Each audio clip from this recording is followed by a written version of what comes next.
This is Transparency, a podcast by Gender Dysphoria Alliance, hosted by Aaron Kimberly and Aaron Terrell. Each week we'll be joined by people who have personal or professional experience with gender dysphoria and physical transition. We'll also discuss how our trans experiences relate to the concept of gender identity. Join us for a compassionate yet heterodox approach to the question of trans. Phil Illy is an autoheterosexual author who, in his words, aims to mainstream autoheterosexuality and destigmatize it so that more of his kind can jettison shame and live in union with their inner cross-gender spirit. Prior to writing a soon-to-be-released book about his sexual orientation, Phil received degrees in physics and mechanical engineering before retiring to Portland, Oregon, where he became best known for his skill at handstand twerking and juggling hula hoops. Here's our conversation with Phil. Welcome back to Transparency. I'm Aaron Terrell, joined as always by my co-host Aaron Kimberly. And we are very grateful today to have with us Phil, who is the author of the literal book on autoheterosexuality. Thank you so much for being here, Phil. Yeah, thanks for having me, Aaron and Aaron. If you need to refer to one of us, we usually go by Aaron T or Aaron K. Yeah. Okay. Yeah, I was curious about that. Okay. You say in the beginning of your book that you realized kind of about, what did you say, about 2013 or so? It was quite a ways back. You realized that autogynephilia was what you were experiencing. That was the best explanation for your experience of sexual orientation. But at that same time, you realized you're not allowed to talk about it. I actually realized that that 2013 anecdote was just the first gender euphoria experience I had, and it confused the shit out of me. Oh, okay. And 2019 was when I actually stumbled upon it, because I was dating someone that I didn't understand what woke was at the time, but she was that. And we had some discussions about sex and gender, and it was tense. And afterwards, like after that relationship dissolved, I was wondering, like, am I wrong about this? Like, I don't want to have incorrect opinions that could harm people. And so I went to the library to get some books on gender, and I saw Alice Dreger's book, which then led me to Bailey's book. And then I saw the typology in there, and there's one type that's homosexual, and there's one type that's what they call the autogynephilia. And I knew that my dissatisfaction with maleness and desire to be female I wasn't attracted to men. So I knew by process of elimination that autogynephilia was the only option there. And as I learned more, I stopped repressing pretty much immediately after realizing I was that thing, because it no longer made sense to try to use the power of logic to suppress what is ultimately a sexual orientation. So yeah, it's been about 4 years now, almost 4 years since I had that self-realization that I was autogynephilic, and I immediately just became obsessed with reading the research on it and learning about it. The autism took over, and I just, for about a year straight, I obsessively was reading the literature. And after about a year of that, it seems that if I didn't turn that knowledge into something, it would have just been kind of a masturbatory search for knowledge, for lack of a better term. And so I started making a book. And then after 2.5 years of that, I finished the manuscript for it. And yeah, it should be coming out in a few months. I'm really excited for it to be released.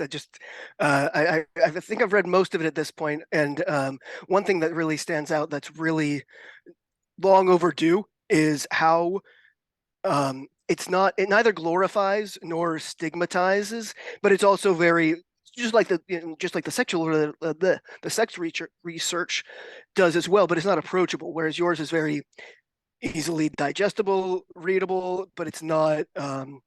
There's no value judgments anywhere in it, which is really really refreshing. Yeah, people have such intense emotions about the subject of attraction to being the other sex, and I wanted to neutrally describe what it is because there's so many people having strong opinions about it without knowing first, hey, what is this thing that I have opinions about? And I feel like they're skipping a very important step by doing that. And so I wanted to describe it neutrally so that, but also in an accepting way that makes it clear I don't think there's anything wrong with it. Um, I, yeah, it's fine. And I just want my kind to, not be so confused anymore or harbor secret shame about it. And I want them to just realize it's not a big deal.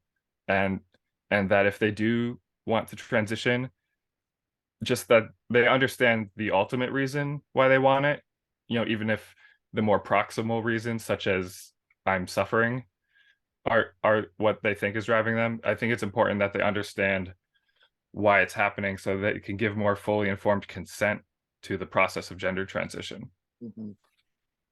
That's a good point. When you read Bailey's book, which goes into a fair bit of detail about what the heterosexual subtype of gender dysphoria is, what did it leave you? I mean, obviously, there was enough there that you were able to see, okay, this is something I relate to. But what did it leave you? What did you feel it was missing that you felt like I need to dig into this topic more deeply and write about it more deeply?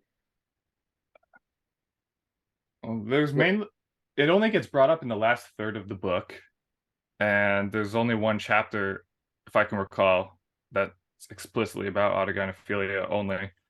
And so I didn't necessarily have the thought that, oh, there's not enough in Bailey's book, because immediately after learning about it, I'd start looking up stuff on the internet. And so it's not like I'm limited by what is in Bailey's book.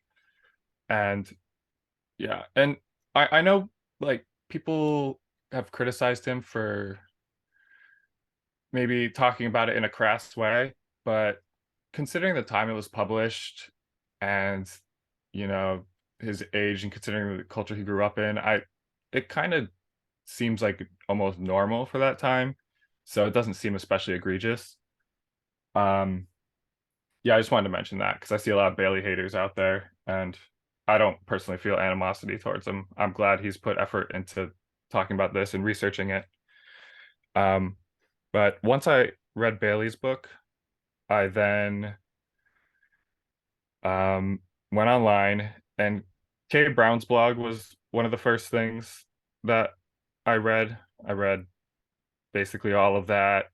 I went and watched any podcast interviews there were, such as like on Doc Amate's YouTube channel. He did interviews with Bailey and Blanchard and company. And I just basically consumed everything I could. And then I don't know why, but it took me a month to finally read Aunt Lawrence's book. And then yeah, after that, it was yeah, that was a pretty sobering moment. That book can be a downer at times, but I really appreciate how thorough it is, how rigorous her logic is, the detail. It's it's an amazing work of scholarship with an unfortunate title in terms of if you're trying to get your ideas across to your people, maybe pick a title that like doesn't hurt them in the feels. And but I'm hugely thankful for her. I want to mention that too, for her work. She's amazing at all the scholarship she did. It's so solid. And so yeah, after reading her book, I then tried asking trans women online about it, which, as y'all may imagine, that may not have gone well. And so they were unanimously and vehemently opposed to the idea that I might be autogynephilic, and like kind of suggested it might be internalized trans misogyny or whatever. Um, and so I had a lot of doubt after that because this theory seemed to describe my experience well. And this theory also proposed things that I had never tried before, like say like sexually. So it proposed things, and then I thought, oh, let's do an experiment, see if I fit this. And then, you know, the arousal often did happen, and it's like, well, that seems like pretty goddamn strong confirmation that this theory has something to it. And so I just kept reading, um, because I had such intense doubt after trans women reacted in that way, because it was unanimous. There wasn't even one that Mhm. was like, yeah, that's a thing, you know? And so that led me, I went all the way back to Hirschfeld at that point, because it was clear to me that the politics of our time were sort of like corrupting the information I had access to or what was being portrayed to me.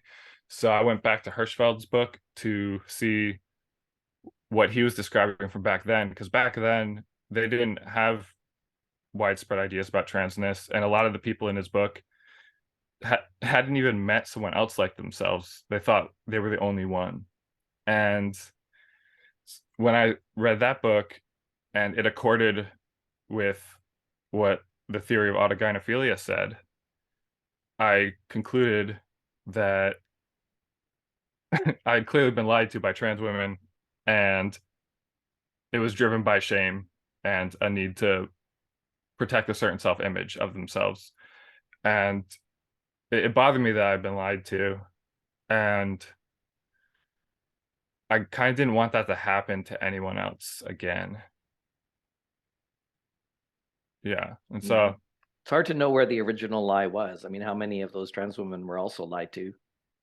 exactly, I'm sure both of you have looked at, say, on Reddit, where trans women, like say in our MTF, there'll be a thread where someone says, hey, I get aroused by thinking of myself as a woman, or I have gotten aroused by putting on clothes. Is this a fetish? Like, what is this?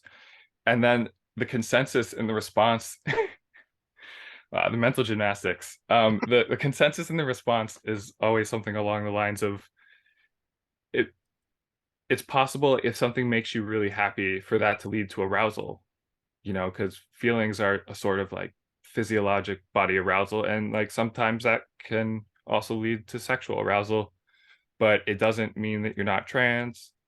um I mean, they're right about that part when they say it doesn't mean you're not trans, but basically, the the euphoria boner meme, um yeah, that it gets I'm impressed with the mental gymnastics of some of my kind to have, just my reasoning is, if there's a particular action or class of stimuli that turns you on, that's likely indicative of something about your sexuality, aka your sexual orientation. And it's yeah, so my brain just spaced out because I have so much trouble just imagining how they pull off the gymnastics on that one. I think denial is just such a uh, powerful motivator, to go through those gymnastics. Um, my favorite is often, I don't want to be a woman anymore after I ejaculate, and then the responses to those, I get even a little bit more ridiculous, trying to convince them that, no, this is not a fetish. It's yeah, and Right, again, was that exactly. It, like they say, it's not a fetish, and there's so much more to it than that. And my response in my head, I learned not to post. Um, yeah, my I've res- been banned from too many places. yeah, yeah. I've my response that I think is, yeah, when with regular heterosexual sex, it's not just about getting your penis in a vagina and thrusting until you ejaculate. There's this whole emotional, romantic component that makes you think differently about women. It makes you care about them, and it makes you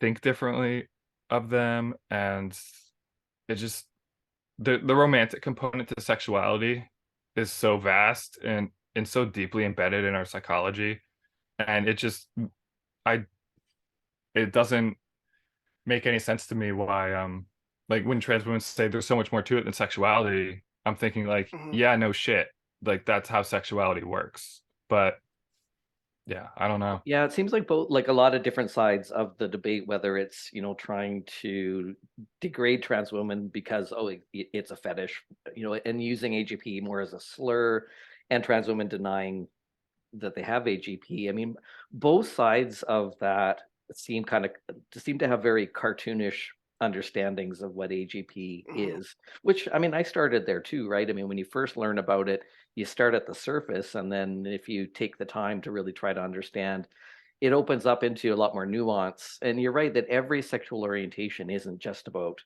having an orgasm. And I think people underestimate how much social behavior in general is related to sexual orientation, which we may not notice Mhm. because the vast majority of people are heterosexual. And so our society is organized around heterosexual sexual social behavior. So I Yeah. think we're kind of blind to that connection. So when someone has a different orientation, be it gay or AGP or whatever that orientation is that's atypical, the behavior that goes along with that also looks atypical, and then it's easy to collapse that into, well, that's just a fetish. Yeah, basically the way people use fetish is just anything that is not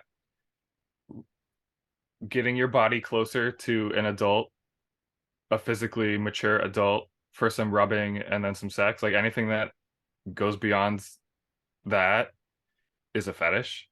You know, it doesn't.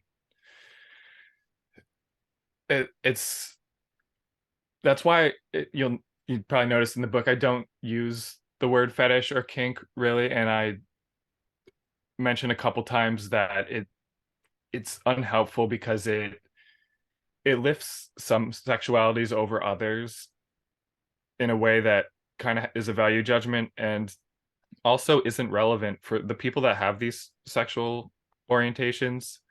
They they just have to deal with their sexual orientation as it is. It doesn't matter whether or not it's normal or a lot of people have it or how popular it is. Like that is their sexuality, and their emotions and sentiments will be swayed by their particular sexuality. And it doesn't matter if we classify it as a kink or a fetish. It shapes their thinking just as much as a quote unquote normal sexuality would. Yeah, I wonder if it'd be more helpful to group them according to harmful or not harmful. I mean, unfortunately, AGP, because it's a target location error, gets lumped in with other paraphilias like pedophilia. And pedophilia, if acted on, it is harmful, but I don't see where AGP in itself Right. is harmful. Right. Yeah. There's sexualities like allopedophilia and allozoophilia that have the erotic target is not capable of consent. And so innately there's harm from the expression of those. And whereas the thing with all these autosexual orientations is because it involves yourself, you can consent to yourself, you know? And so it depends on how you express it, whether or not you're doing it in an ethical or proper way. Like I gave the sort of joking example in the book that if someone like an autozoophile might be into role playing as an animal, but they shouldn't mark their territory in the pet aisle at Walmart, you know, like that's not cool. But if autozoophiles want to have primal bestial sex in the privacy of their own spaces, I can't see any ethical harm from that, you know? Yeah. So, yeah. In your book, you go into the different those kinds of non-human or non typical auto versions of these sexualities like zoophilia and dragons and things like that. And Dragons are cool. for the purpose of explaining like these sexualities exist for the same reason that auto heterosexuality exists, because if you have this, if there is a target that can be sexualized, that can also be auto sexualized, and that's what we're seeing in those. But I want to talk about you. you obviously expand upon Blanchard in the previous research on the erotic target location errors, but you diverge in a couple of important ways. The first one being the often neglected autoandrophilia. So you posit that there is a direct female equivalent of autogynophilia, and that's something that I know I've had this conversation a few times with Mike Bailey, for example, who denies that who says that it doesn't exist, except in forms of, say, like the romanticization or fetishization of gay men, but uh, the internalized target of AA that would be autoandrophilia does not exist in females. And your book makes a very, very convincing case that that's not actually accurate. Yeah, I think when something I've thought about, why doesn't Bailey and Blanchard, why haven't they come around to that yet? And I think something to consider is that a few decades ago, the gender population in the clinics, there was very few androphilic females showing up. And I think part of that is the literature said that there was only a female type. So I bet there was a lot of autoandrophiles that looked at the literature and didn't see themselves in it and thought that they weren't experiencing something that was transsexualism, you know? And it was after Lou Sullivan, his really good advocacy for his kind, that really helped change it to where the other autoandrophilic females realized that there was others like them, and I think that helped it make it more likely that they realized they could benefit from gender transition and that they had a legitimate kind of desire to be the other sex, you know. And also, I think another reason Bailey and Blanchard haven't come around to the autoandrophilia thing yet is that it's classified as a paraphilia, and there's sort of like this axiomatic assumption that females don't get those, or if they do, it's exceedingly rare. And I I agree that they're less common. If you look at the literature, it is, for instance, like the Czech population survey of paraphilias, it's an excellent one with 10,000 people. It's a great study. Um, there's females admit to paraphilic interest way, not even way less, that just less, you know, than males, but it's never 0% on any of them. There's some females are into any of the stuff that males are into. It just happens less often, and it seems that their sexuality is less rigid. So, and I assume that they don't have the push of testosterone making sex seem like such a primal need, like food or water, that I think it can be for males sometimes. Um, I think that females are also less likely to end up as sex offenders through, you know, misbehavior. And so there's a lot of reasons I think why some of the more like the legacy generation of sexologists, how they're just the things they saw that formed their opinions is a different environment, so they will have different opinions about what is the case. Whereas today we have the internet, we have a very different culture, and we just have way more access to see things and learn about them. And so I think that's why it's becoming more common to know that females can get these sort of anomalous sexual interests. Even true exclusive homosexuality is less common in females than it is males. There's far more gay men than there are gay women. Yeah. And I don't know why that is. Well, one of the hypotheses that's pretty good is the fraternal birth order effect work that Blanchard has done, which something I find curious is that Blanchard's work gets criticized heavily, like particularly his typology, but strangely from trans women, I never hear them criticizing his birth order work. I don't know, it's a strange omission. Can't figure out why. And yeah, it's the homosexuality is more common in males, and it seems in line with maleness, that it tends to be more category specific too, where like a gay guy, it's more likely that a gay man is like specifically super just into men and won't budge at all in the gender sense, where it seems like with female homosexuality there's a little more wiggle room, but still, that's not me denying that there's lesbians that are just strictly into females. I just think it's a little less strict. Yeah. Another element in which you diverge from, or maybe I'm not sure diverge is the right word here, but you proposed a sixth type of autosexuality. So Blanchard's typical. You got the physiological, the clothes, the behavioral, etc. But you proposed a sixth type, which is psyche.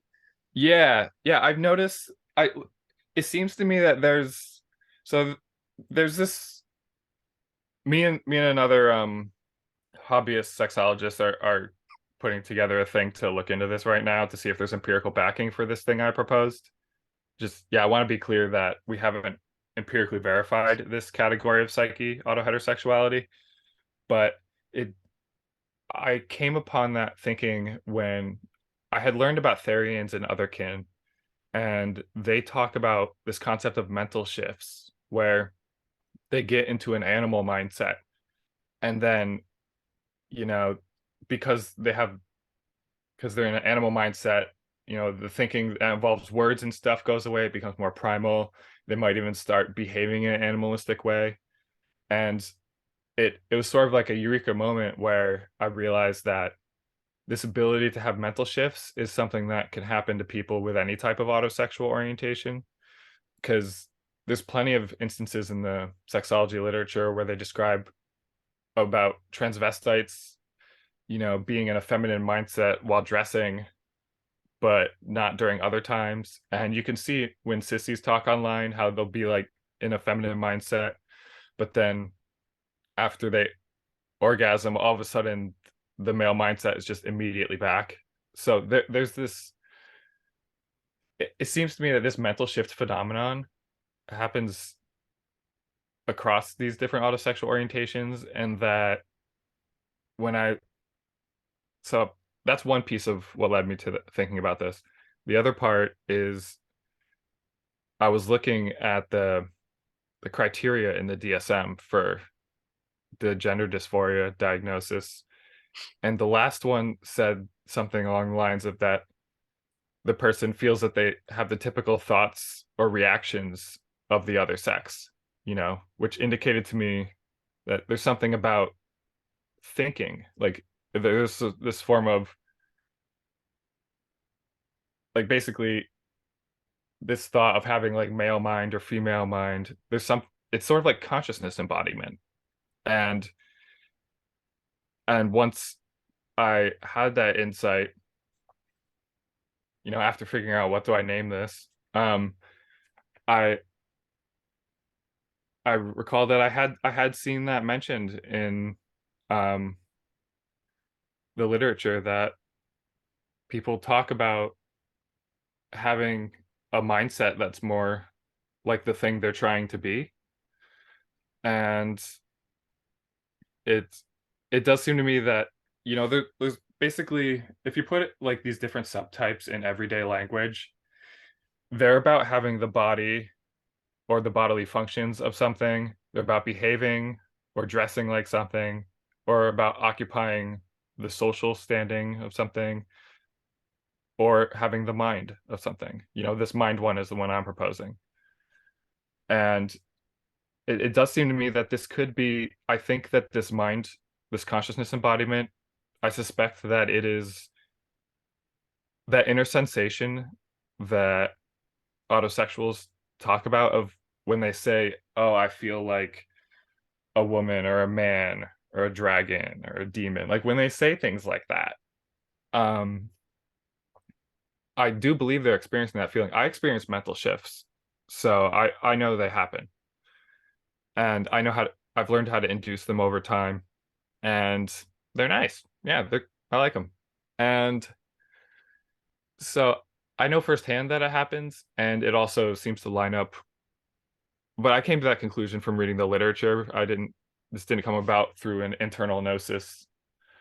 I yeah, basically I just noticed people felt like they had the mindset of a particular thing, and then it impacted often um how they acted after that, in terms of like behavior or what they decided to wear. And then in turn, those actions reinforce the like feminine or masculine mindset. And it's sort of like a cycle of reinforcement. And so it's easy to see how if this is the case of how it works, how over time this reinforcement would lead to a more consistent, stable sense of cross identification. And of There was course, there's yeah. an American This American Life episode. I think it was a couple of years ago or so. They don't actually talk about autogynephilia, but there is a Of course trans. not. It's yeah, right. It's a trans woman who, well, she's part-time a trans woman and part-time just a regular man, and basically it's all about these mental mind shifts. I don't think they say it as I such, think but I know what you're essentially, talking about. yeah, The like she can. autistic one. Yeah. Yeah, She yeah, can. yeah. It can be like months at a time. She's in woman mode, and then months at a time in man mode, or it can be like multiple times in a day. It'll shift. Yeah, Um, those are mental shifts. okay, yeah. See, I'd never heard of anything like that before, so that's interesting. Yeah, and I only came upon this from I went really deep last summer into reading about Therians and otherkin. I found all of their community surveys, put them into spreadsheets, and looked at all the data, and I learned a lot about basically I found that learning about trans species identity was the fastest way to learn the general structure of autosexual trans identity, because species are so vastly different. So whatever it is that community settles upon as stable concepts that they use, it likely applies regardless of the specific erotic target in question. Interesting. I wonder if Yeah. those mental shifts. I'm curious if that's an aspect of autism, if that could be a factor, Yeah. Um, because theory of I mind and various concepts related to autism would apply. right. I would expect then actually like I'm an autist, so um I have some firsthand experience with autism, and it I think like half of autists have alexithymia, which is basically it makes it hard to put into words what you're feeling. It's hard to sense what you're feeling. I have it, and I've had so many times like partners ask how are you feeling, and I think really hard, and I'm just like I literally don't know, and I it's don't have not an for lack of trying. I don't have a diagnosis, but I know exactly what you're talking about. I experienced that exact thing. It's like, Yeah, I ask me Yeah, what I'm feeling. I don't know how to tell you how I'm feeling. What? Yeah. yeah. And for a while I felt bad about it. It's like, oh, I'm just so male brained, I'm not in touch with my feelings. And then I learned about this and its connection with autism, and it's like, oh no, I just have part of my brain is not working right. And it's not for lack of trying. Like, I mean, I would love to be a woman, so like I've definitely tried to feel more, be more in touch with my feelings, because like that's supposedly a womanly thing. But yeah, I don't think that autism would necessarily contribute to mental shifts, because it would, I guess specifically if they're alexithymic, then it would be hard to even pinpoint that feeling. Before I had the language for of mental shifts, and could start pinpointing it through like I would know how to induce it, and so I'd like practice practice being able to sense it, and I was I can sense it now when a mental shift is happening, but it was like a learning process to be able to perceive it. the labeling of it is interesting too. So I mean, just to use perhaps a more politically and emotionally neutral example of like the dragon. So an auto dragon sexuality, where Autozoophilia. yes, where they feel like Yeah. they have the mindset of a dragon. I mean, of course, how would anyone know what the mindset of a dragon is? But at the same, but they're grouping together a cluster of, I guess, sensations or they're attributing meaning to that experience and Yeah. labeling it. Well, this feels like how I imagine a dragon would feel like, even though, I mean, dragons are a completely mythical character and don't exist. Right. And so yeah, when other can have those mythical kin types, um, they they often they're wondering for themselves, like, what is the etiology of their condition? How the hell do I feel this way? And so they think in terms of past lives or other dimensions or things like that. I think some of them, like once this theory gets out there, some of the more based ones will come around quickly, and then it'll become more normal over time to use this theory I'm proposing. But um, yeah, it's yeah, it it's so interesting how, yeah, like say if someone identifies as a dragon, how they'll then maybe decide to make a treasure hoard, or gather together like coins and trinkets for their hoard, or Wear a lot of sequins as their scales. oh, that'd be cool. Yeah. Yeah. No, I used the example of dragons in the book just because they're mythical, so just to show that how incredibly far out and diverse sexual orientation can be. And also dragons are just cool. So like I'm gonna pick them as the example. It does lend And some credibility to what Bailey has said, that he feels that people can be born with um, the propensity for a target location error, but that the specific target isn't, he doesn't think is innate.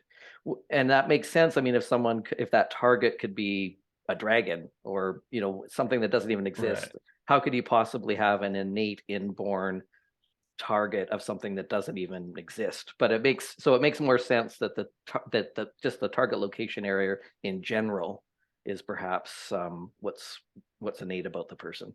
Well, I think all of those, I think even the attraction to animals would, if not necessarily the specific species, be innate. I think there's people are born with a predisposition towards um, having their sexual learning develop in certain ways. And, because there are people that are zoophilic, and I think that is innate. That's a stigmatized orientation. They didn't choose that. But I think Blanchard explained it pretty well in his 93 ETLE paper, where he talked about how, if I'm remembering right, that people can have a propensity for, say, certain bodily features, like say smooth skin or hair or things like that. And over time, all those propensities develop into they coalesce into a sort of particular image or picture of what they're into. Like even just talking about human attraction, there's people have attractions to different skin colors, different like face shapes. They like different sizes of limbs. They like taller or shorter, smooth, hairy. Like there's so many different variables when it comes to someone's erotic preferences. And yeah, I just think there's an innate capacity.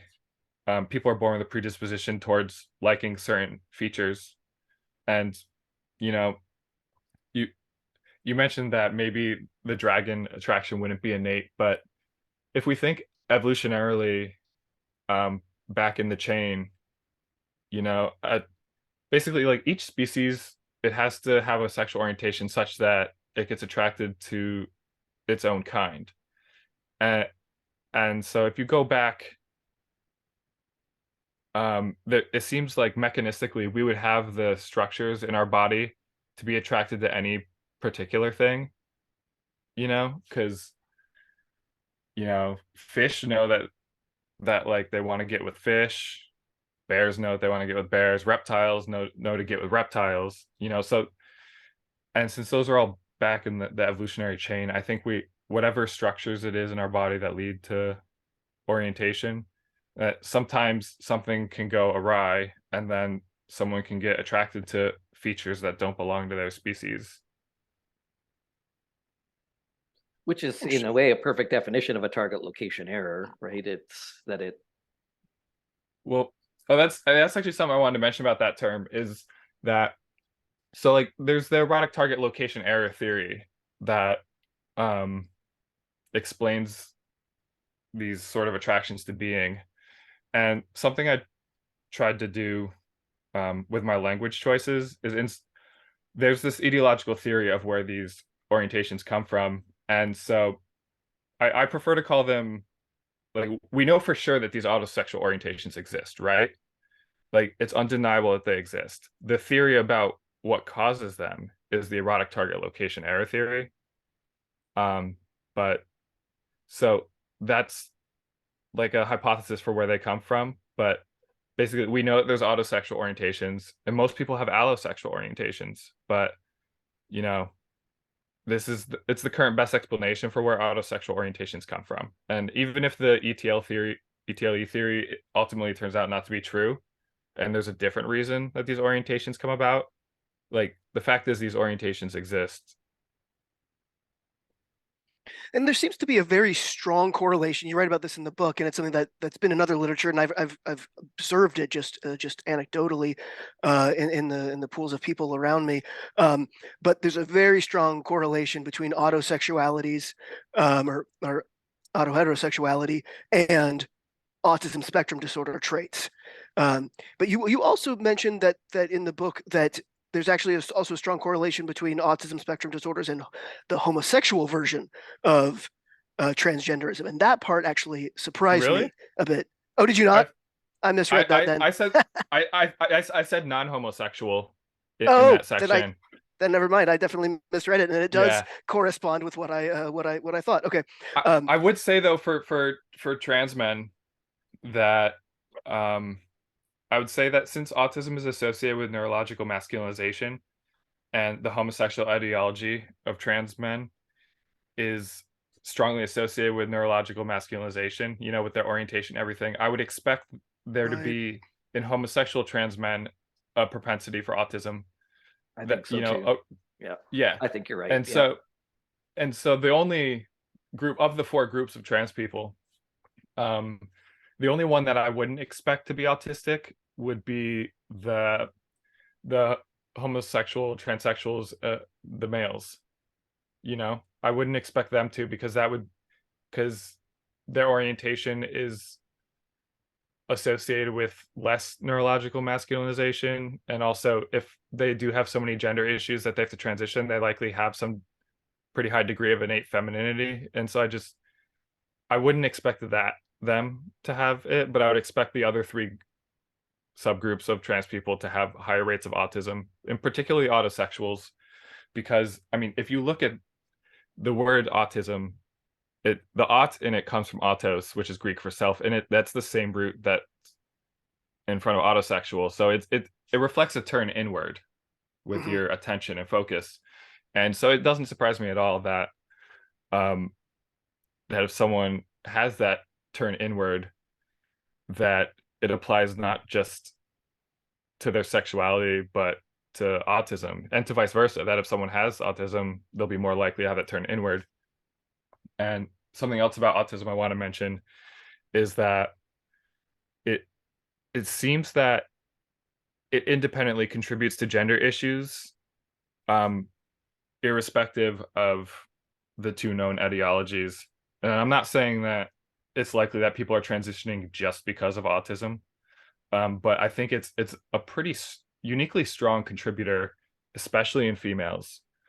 Um, yeah, there's this really great dissertation by, I think, name's Rita George or something. Have y'all read the dissertation about autism and sexuality? And like, she shows that basically she compares autists of both sexes to typical developing people of both sexes, and the autists just have a way higher degree of feeling like they don't fit in with their birth sex. Some of them are just like, I don't even fit in with the humans in general, so like, of course I don't fit in with gender. And a lot of them have gotten bullied by people of their birth sex, for not fitting in the gender norms. And so it does seem that autism is what I called in there autistic gender alienation, where someone can feel alienated from their own gender because of autism. I think that is a contributor to gender issues. There's an interview I'll post on the show notes, that interview with Dr. Susan Bradley, who was the head psychiatrist of the Gender Clinic on Ontario back in the day. And she said in the interview that in hindsight, of course, they were transitioning a lot fewer young people and even adults back then. But she said in hindsight, they were probably missing a lot of autism in the cohorts. Yeah. And, I think most of those were probably just autosexuals. And, if they were autistic, they'd probably have a harder time introspecting, particularly if they're alexithymic, like they would have trouble figuring out, like, what are my feelings? I don't even know. And so I do think, though, yeah, like when people talk about gender transition and they're worried about, like, oh, they're transing the homosexuals and they're transing these autists, like when they're talking about that, I with this two-type model I use, it's like, well, yeah, no shit, the homosexuals and the autists are the ones with gender issues. Like, homosexuality is a big contributor, and then also the autosexual orientations are a big contributor. Right. It's like, who else would we be transing?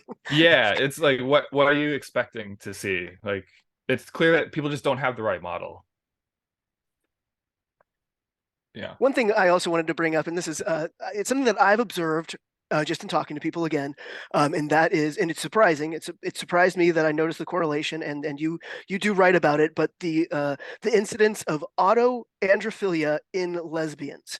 It seems completely counterintuitive, yet I've spoken to many a lesbian who confirms that they are autoandrophilic, and also lesbians. And I think to the vast majority of lesbians, this concept is going to be quite controversial and not appreciated. But what are your thoughts on that? How does that make sense?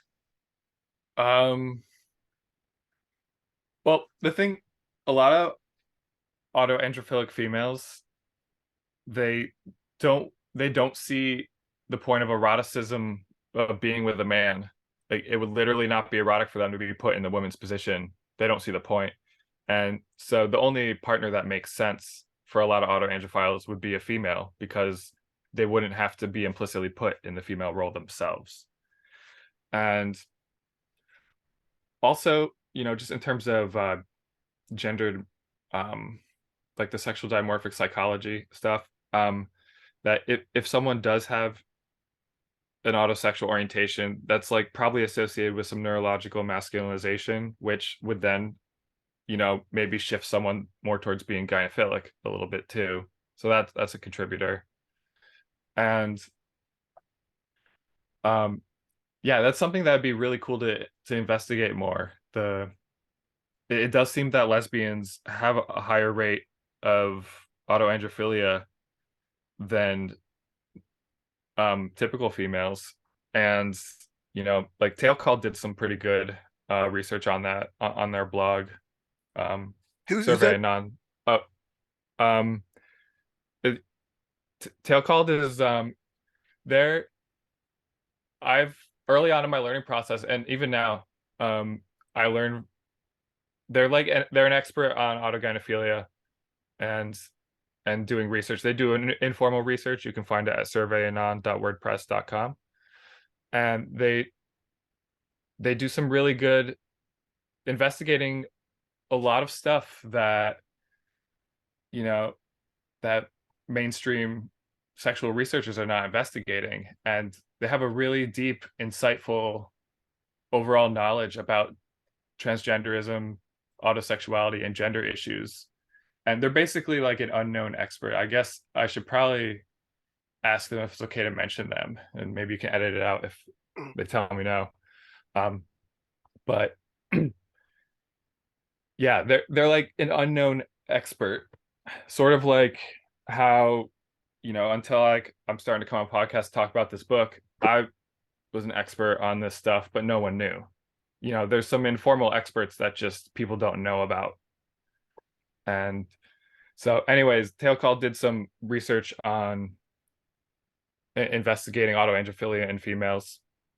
And so that I cited it in that section of the book to, and yeah, it does seem that lesbians have a higher incidence of autoandrophilia. And so it's really curious, like, does their gynophilia, is it metagynophilia or is it regular gynophilia? It's hard to know.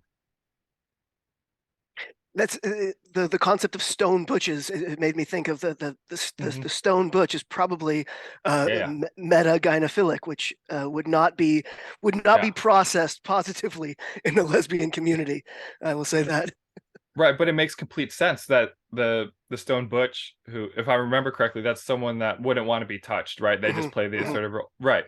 That sort of person, that seems to me, I would personally assume autoandrophilia until I learned otherwise, you know. Yeah. Yeah, that's I'd love to learn more about that, and I wish hope there will be more research about it, because that wouldn't have occurred to me that a lesbian could have AAP, because if they're not attracted to men, how could that invert on itself? But so I had assumed that AAP we would see that more in gay men than we would gay women. Well, yeah, something about, like, it's confusing because if you follow the ETLE ideological theory, it would seem confusing. But like, if you set that ideological theory aside and just know that these autosexual orientations exist, and it usually seems like they line up in terms of the allo and auto sides, but it doesn't always. There's some convincing cases I've seen of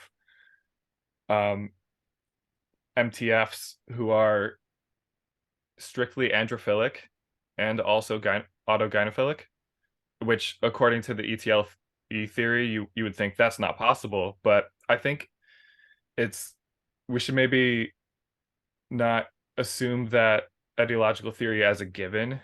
You know, it's the current best explanation, but I think it'd be better to keep our minds open to the fact that there can be people that have homosexual partner preferences and are probably even directly sexually attracted to the same sex, but are also autoheterosexual and attracted to being the other sex. And yeah, it's confusing, but it does seem to happen in both sexes of trans people. And it I think the overlap, I think that sort of homosexual preference with autoheterosexuality, I think the overlap happens more often in females, but that, like I said, it happens in males too. There's at least one case I know of that I consider very convincing, just because she didn't care whether or not she was counted as autogynophilic in terms of sparing her identity or whatever. She just wanted to figure out what the hell was going on. And I've also seen other cases I find convincing. And yeah, it's something curious about that. We don't know why. No, One as thing you your say, book there's doesn't cover them. theories. There's Go on, Aaron. theories, but just that there's theories, but no one really knows for sure what that mechanism is. Yeah. One thing that you don't cover in the book, and I'm interested in your thoughts on, is especially when we talk about like the psychic shifts, is the impact that HRT has on a person's psychology. That's like what estrogen does to a male's thought processes and testosterone to a female's. I think that plays a bigger factor than a lot of people realize or want to talk about. Yeah, I think that hormones do have an effect and they change people's psychology, and also that the mental shifts and the desire from autosexuality to embody the consciousness of the other sex. I think that's a separate cause of, thinking like the other sex, and that they're kind of orthogonal, where both can be true at the same time, and it's not just one or the other. Cover here. Yeah, there's a lot in there. Yeah. Yeah, you packed a lot into that book. It's well researched. Thank you. Yeah, I've worked on it full time for. I mean, I'm still working at this full time. I have like right now I'm in the book launch process, and actually, like, I'm out of I ran out of funding because I went way over the budget with how long it took. Because books take longer than you think. Who knew? And So yeah, if there's Honestly, any that's what I donor was class shocked when you said individual, you figured it out in 2019. I was like, what the yeah, fuck? Like, that was very yeah, recent to have to have all this. yeah, yeah, no, exactly, yeah. And so yeah, and so right now I'm in the launch process. I'm working on getting a Substack set up and getting some articles. Going to start having social media accounts. I was trying to stay on the down low for a long time, just have privacy and full research mentality without distractions from dumb Twitter bullshit. And so yeah, right now I'm in the launch process, and so yeah, I want to mention that I do need funding to make it through to until royalties start coming in, because I'm a prole, and so I yeah, just putting that message out there. If anyone wants to contact me and address that, thank you. Well, and give a link to a PayPal or something, and we can put in the show notes. I don't yet, but yeah, I should set that up, because the crowdfunding is also, that's nice and reliable in terms of it not being just one person. But yeah, I'll figure something like that out. I've just been I started doing the project just out of passion without regard for money, and then I ran out of money and I was like, oh shit, I don't have any money, and this is going to take way longer. And so yeah, I've been doing it out of sheer passion, not for money, and it's going to happen regardless of if I get money. But like, I need food and housing and stuff. So yeah, I just imagine wanted it to will put that out ultimately there. be quite widely purchased and widely read, but honestly, not for a few years. I just don't think culturally we are in a time where it's going to be readily accepted. I think it'll help push the push the envelope in the right direction. But I think a few years from now, people are going to gobble it up. But right now, I think it's probably too controversial to. Um, Well, I think so. It's too controversial for the trans community to accept right mhm. now, but that's separate from whether or not people want to read about it. Because, like, as I argue in the opening chapter, it seems that the inclusion in the mainstream portion of the LGBT coalition, the gender-based portion of that coalition, it seems that there's just two sexual propensities that get you included. Because the LGB is same-sex attraction, and then the T and the Q, the T is just same-sex attraction and autoheterosexuality, cross-gender attraction. And the Q is, that's amorphous, but it seems that, like, it in terms of gender, anything outside of allo heterosexuality is queer. So that leaves just same-sex attraction and cross-gender attraction. And so it seems that there's basically two types of queer if we're just talking about just gender. Um, and this is the other kind. So I actually think a lot of people will want to read it because they'll want to understand sexuality and gender, and this is the other type of queer. Basically, we already know about same-sex attraction, that's established, and now there's this one other type, and then once people understand both types, they'll get it. So I actually think there's going to be a quick uptake in terms of people being interested in it, and also due to how social media is driven by controversy and outrage, Mm-hmm. the advertising is built into this. Very good point. Yeah, Yeah. And also, I'm biased, but I think it's pretty good. it is really Um, good, and It it's is. yeah. It answers Thank many you. questions that need to be answered. Yeah. Yeah, it'll be interesting to see if how the reception is similar or different from what Mike Bailey experienced, because you are an author with this experience, speaking from Right. not only the research, but also, you have the chops to speak on it as an authority with that experience in a way that Mike Bailey didn't. So Mike Bailey was sort of immediately blacklisted as you're just a straight man who hates trans people. Right. And so something I've learned in dealing with wokeism is that identity armor only goes so far. Like, if you go against the consensus, your identity doesn't mean jack shit at that point. So it's really, your identity matters as long as you're agreeing with everyone. So I don't think it'll help me at all. And it's going to be intense as fuck to have that much decentralized outrage and outright emotional terrorism directed my way. But I mean, someone had to do it, and I didn't want to have to wear pants for work anymore. So Now I get to be a professional transvestite, which is much better, much better. That's funny. Yeah, you're right. I mean, we've had the experience of just because we're trans doesn't mean that we have a total free pass to say things against the current political narrative out there. And in some ways, I think because you have the credibility as someone who has this experience, that could enrage people even more. That what is sort of seen as a traitor of the community. That how dare you speak of these things as one of us. Right. They'll be mad in that sense of like, how dare you do that to your own kind? But also you're not one of our own kind, because then that means that like what you're talking about actually exists. Like there's this weird duality there that will be incoherent, but it will be undoubtedly full of rage. And it'll just be how they explain all that is you're just filled with self-hatred, and therefore they don't have to accept it, but then they also do accept that you are trans. Yeah, the self-hatred thing cracks me up because of its illogicalness. It's literally a love of yourself as a thing. Philia is in the name. It's not hate, it's love. And so it just doesn't make any sense to me.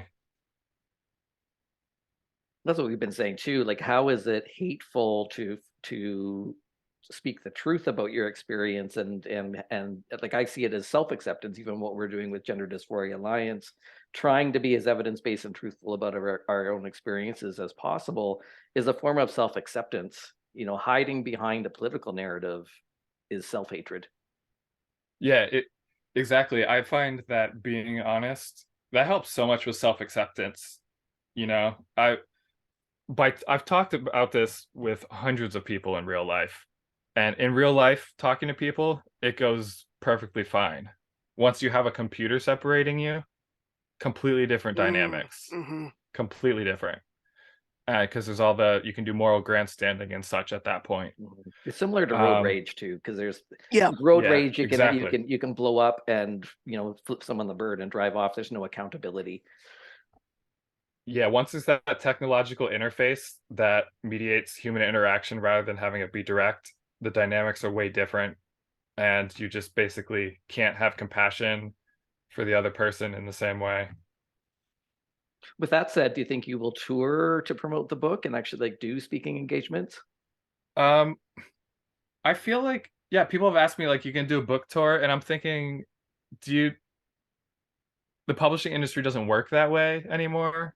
Like the physically moving your body to a place to have, if you're lucky, like 20 or 30 people show up to buy a copy of your book. The finances just don't make sense. The effort doesn't make sense. I think effectively, like what we're doing right here is the modern version of book touring. Going on podcasts is book touring.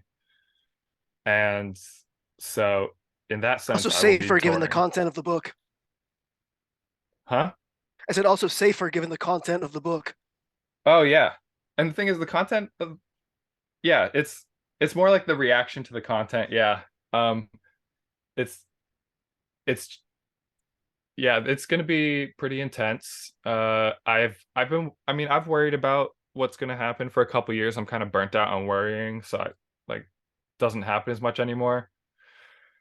But yeah, it's not going to be easy, but I just, considering these orientations arise generation after generation, I just kept asking, at what point is it going to be okay to speak the truth and be honest about it?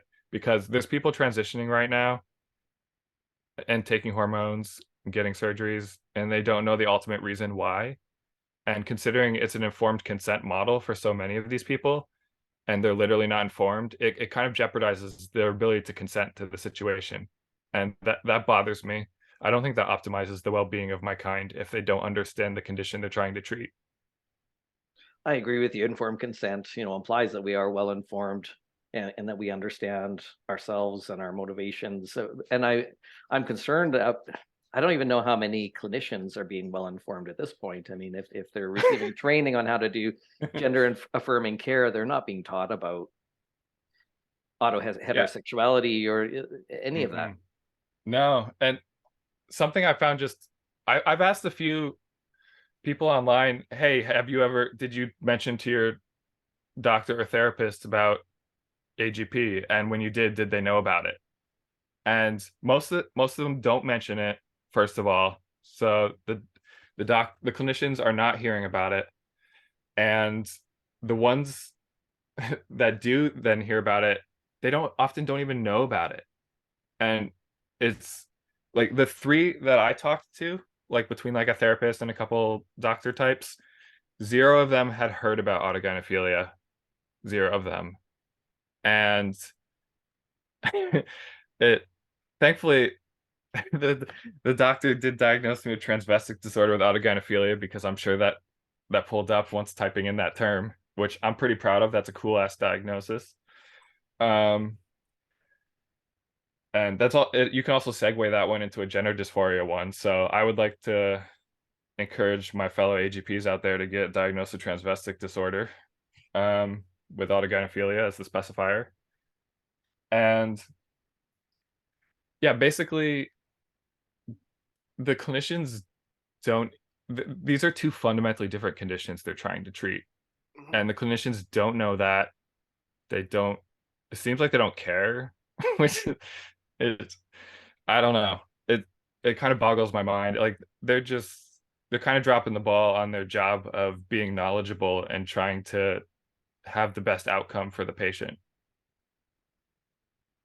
Yeah, I think they all kind of subtly know that they're not allowed to know, essentially, that if you Yeah, start digging, you know, potentially there goes your license. It's like the lack of care and the lack of knowledge is kind of right. It's ingrained at this point. institutionalized at this point. Yeah, yeah. Hmm. Yeah. So I want to fix that, because that just seems like, how can they do their jobs right if they don't know the cause of the condition, when it's already well established knowledge that there's these two main clusters of gender Hmm. issues. It and something I want to mention about that there are these two different types, and it seems that since the ratio of the two types varies so much between Western individualistic countries and Eastern collectivist countries, um, it, whereas like in the Eastern countries the homosexual type is more common, and then in the West the autoheterosexual type is more common. And so it seems to me that the it's the autoheterosexual type that legitimately wants everything transition has to offer. It's not like a reaction to society or discrimination or heteronormativity. It's not a reaction to internalized homophobia. It's like they literally want what transition has to offer.